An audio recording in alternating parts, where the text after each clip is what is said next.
пречистване. Отронват се като сълзи от миналото черната горест, натрупаната болка и вина.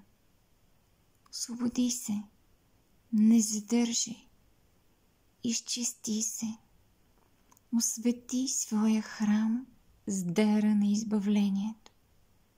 Нека простим и забравим, нека надживеем и обикнем всяка своя опитност, зовяща ни човек.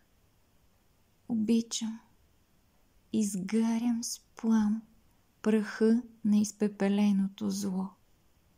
Вярвам, отхвърлям и заравям дълбоко навън, погребвам съмнението и неверието.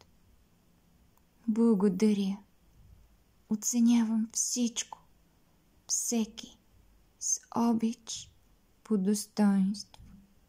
Творя всяко минало през мен, ражда плодовете на духовен триумф. Израстване от ниското към висотите на Божията любов, чистота и святост. Неповторимо е и изумително. Вярвам, обичам, благодаря, творя.